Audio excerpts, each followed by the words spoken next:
sort of made our panelists talk a lot, and they've expanded the themes that we initially thought we will discuss.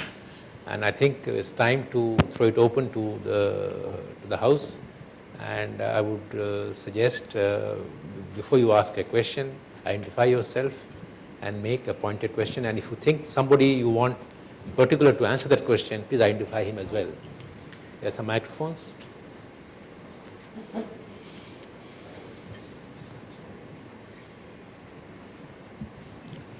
Yeah. Sir, I am Ajit Sahijwani. A little because this light is. Yeah. I am Ajit Sahijwani. My question to Mr. Sunil Parekh. Sir, you rightly said that no SME sector, SME industrial, you like to set up different units, separate unit to get incentives. And that is true, absolutely true. And I am associated with the SME since the last more than 3 decades. I fully subscribe. I am talking of manufacturing SMEs.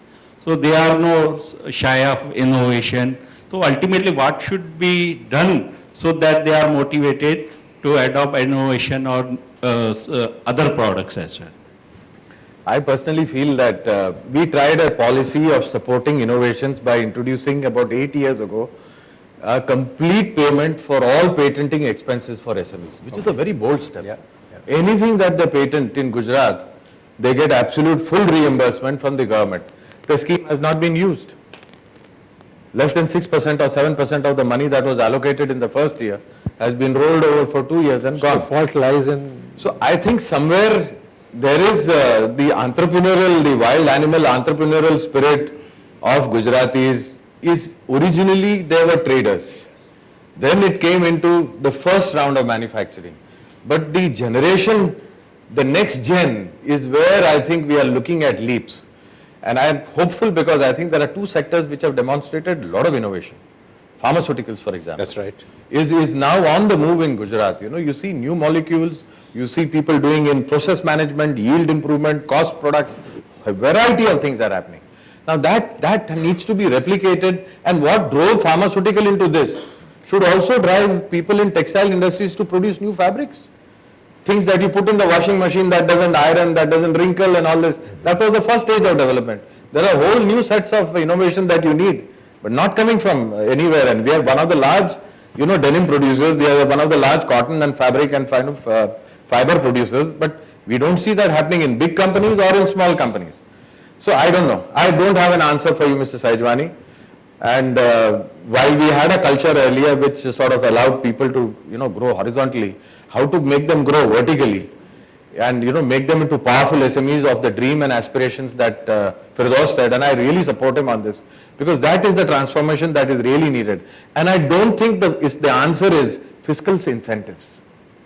This is a transformation required in the mindsets and the minds of the people, that instead of producing an ordinary pump, why don't I produce a pump that will give me 4 or 5 times the price by getting technology and getting on with it? Can I ask a supplementary to this? Is it because that as a nation we have become far too obsessed with this Jugaad principle, and we're not really, innovation, we take pride in being a Jugaad country. See, if you see the individual SME owners, they are very bright people. They are excellent people to talk to.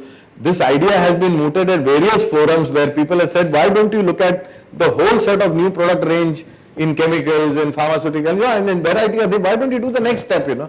Why don't you go up? And we had 2 sessions in the Gujarat Chamber of Commerce, Okay. and where people said value-added chemicals, which are called specialty chemicals. Yes. Why don't we do, instead of 60 rupees a kilo, 1,000 rupees a kilo chemicals? Fine chemicals. That's right. Where a variety of high margin. Lots of issues are there, technology is there, buyers are there, there's a whole gamut of things. And somewhere I think the link needs to be established. Maybe, Pankaj bhai, you've been straddling both sides of the world, so maybe you can help on this. No, I think as far as innovation is concerned, I think there is the first is the mindset change of entrepreneurs to think about how do we, and I think for that what we need is we have to take out these entrepreneurs from their comfort zones.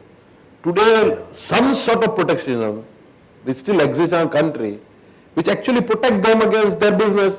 Okay, my business is good, I'm making good money, why should I worry, I can have good quality of life, enjoy life, not do much. You create competition, you create a urge for people that for survival I have to do it, then the innovation will happen. Coupled with that, we need to really incentivize innovation by way of protecting innovation properly. Currently, we do not have sufficient methods to protect. If somebody does something in his factory, it is known to the next door guy immediately. The kind of innovation and the secrecy involved with innovation is not our culture. And I think we need to change this culture, make cultural change, even make enabling law that the secrecy of a business is a very important part of an asset of an organization. And that has to be protected. Employees are responsible, owners are responsible, and the neighbor industry also equally responsible. So this horizontal transfer of technology is all have to be stopped. The moment you stop it, the good ones who want to do innovation will come up and sign out. Others will be forced to do innovation. But I think we need to create an environment of innovation. And that environment will happen when we start as people realizing that when you do something new, it has a value and it has to be protected. And people should appreciate that. And once that happens, I would see innovation more happening. Well, I think the role of the government cannot be underestimated there. Yes. So it's not incentive, it's basically enabling laws, I would say. Yeah. Can I just add a poetic touch to the discussion? You know, there's Rabindranath Tagore who hails from your state. Yeah. He wrote a famous poem which says, where the head is held high and the mind is without fear. Yeah. And the third line is the punchline. He said, where knowledge is free. Yeah. So today, if you have intellectual property issues, even a consultant who comes and does a large amount of work for you, people say, uska kharcha kya hua? Airplane se aaya aur gaya. That is our cost plus way of thinking, even for intellectual property. So the cultural issue is a major issue. I think that's that a we are very not good point. paying for the what you are buying and what you are getting. Yeah. Yeah. Any question? Yeah, please.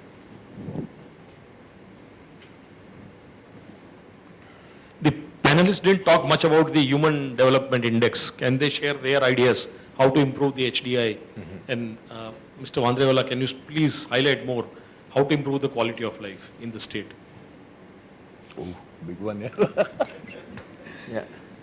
He was referring to the basic illiteracy, health, education, primary stuff that the government does, and livelihoods and wealth, income, wages, wage income. So if all these go up in proportion to the cost and inflation that we've been experiencing, at least it guarantees a basic quality of life. Now, going about it is basically a government exercise. Let me do a Saurabh Patel for you. When I asked him a question, he told me one incident. So let me hopefully answer your question. I used to be managing director of Tata Power, and we took over the Delhi distribution. And that, you remember, was in a total mess. The current managing director of Tata Power was then heading North Delhi distribution. Anil Sardana, he was heading. So I went to Delhi and I told him, we walked around all the substations and all the whole day. We came in the evening, we had a meeting. And I told him, Anil, the first thing you'll do is do up all the toilets. So he looked at me with an open mouth. He says, Firdaus, theek hai na? So I said, हाँ, ठीक है. You please do all the toilets up. Like a good soldier, he followed that instruction because we wanted to show the people we cared, and you cannot do a shortcut on some things. We did all the toilets up, then we went to that's another story, I won't get, but I think if you send a message of what's important, because if a man doesn't live in a good home, he'll never do quality work in the office. So I am clear that at least at the basic level, now how you do it, now there is already an emphasis on sanitation, little things, one of our colleagues, we were in a Japanese rolling mill in the steel industry. There was some paper, something, and he was smoking. And we entered an oil cellar. So he put the cigarette down and he stubbed it. And then we went in because it's a fire hazard. The Japanese picked it up, didn't tell him anything, picked it up and put it in his pocket. From that day he has stopped stubbing his cigarette on the floor, even in India.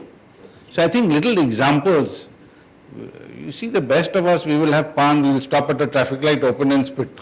He won't do it in his house.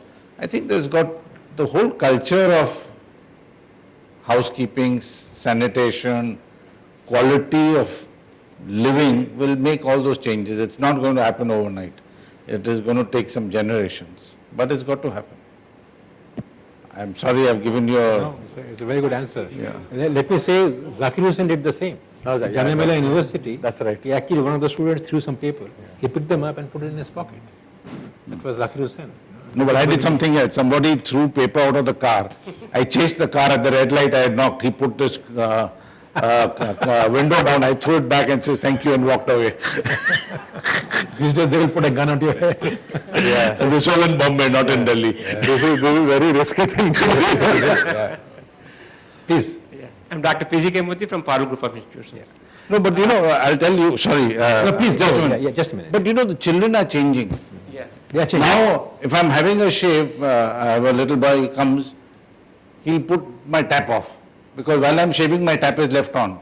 He says, don't waste Save water. water. He'll shut it. So I think those changes are happening. Or the Diwali activism, that we don't burn crackers. Yeah. Crackers. Consciousness about environment, that's improved. That's a good See, I am Get very- after the I am- schools. Yeah. I am very much pleasantly surprised, being an industrialist, Firozbhai said, it is a holistic view and quality of life must be the aim, and the growth rate are the means to end. I think I appreciate an industrialist speaking that, and generally we find philosophers speaking of that, and sometimes academicians to speak of that. But industrialists speaking about quality of life is very important. I think two areas I thought the panel might focus. One is the healthcare. I think, if I am not wrong, I wish I am wrong, Gujarat is the diabetic capital of India. And the second area, more than diabetic, anemic. I think the majority of the girls do suffer from anemia. I think something has been done by the present Honorable Chief Minister of Gujarat, when she was the Education Minister, to provide the iron capsules and other things to the school children.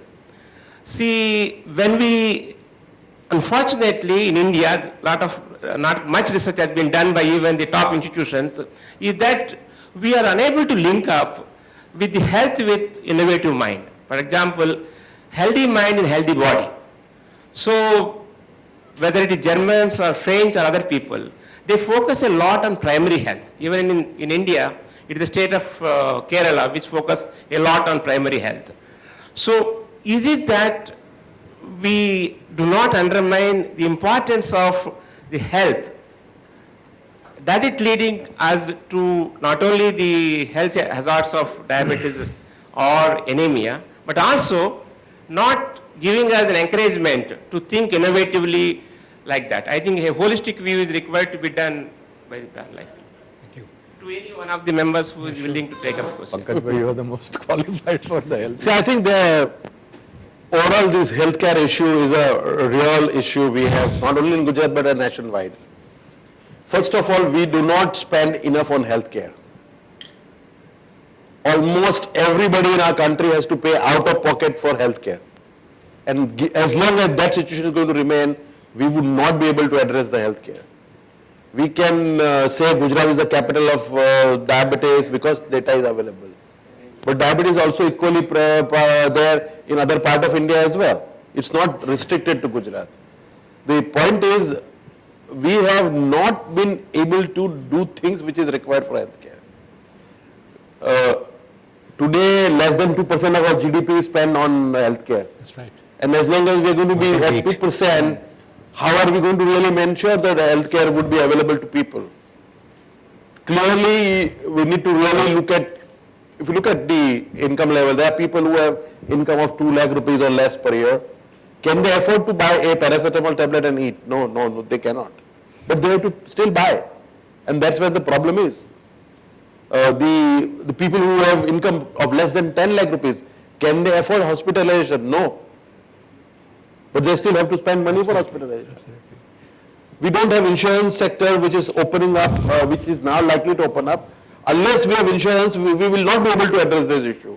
One part, we have to address the issue with insurance, and second, we have to address the issue through this providing people who do not have any resource, even to pay insurance premium, to provide free healthcare. And unless we reach toward that and spend more money on healthcare, nothing is really going to In change. US is tripling. And I think that is where Absolutely. a policy initiative would be necessary. Let me add to what he said. It is not just healthcare; it is hygiene.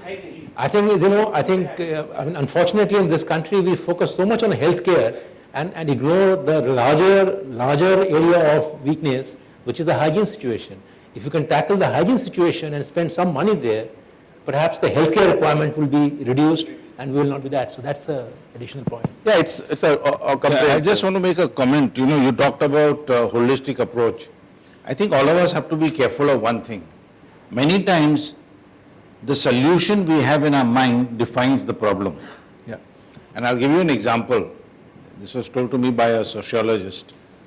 Deep in the villages of, in Karnataka, there was a very conservative village, very, very conservative. The women would be traveling more than an hour with earthen pots on their head to a well to get water and bring it back. So then the district administration said, no, India is moving. So they put in tube wells, put in syntax tanks, Yeah. water lines, and each home had a tap with overhead water. There was a big tamasha, inauguration, district collector came, fanfare. Then 6 months later, they found out that the women are still traveling 1 hour to the well. So they open the taps, the water is flowing. They check the pH value of the tap, 7.00, perfect. What was the problem? They did not solve the problem. Because it was a very conservative village, the women used to go to the well supposedly for water, but it was a congregation point for socializing and gossiping that you talked about. Yeah. By putting the waterhead tank, they did not solve the problem, they created a problem. That's right. So when you look at holistically, I think the social side, as industrialists, engineers, businessmen, we keep forgetting that basic requirement of man. You're not just a philosopher, you're a sociologist also. I have an example here in a similar manner. We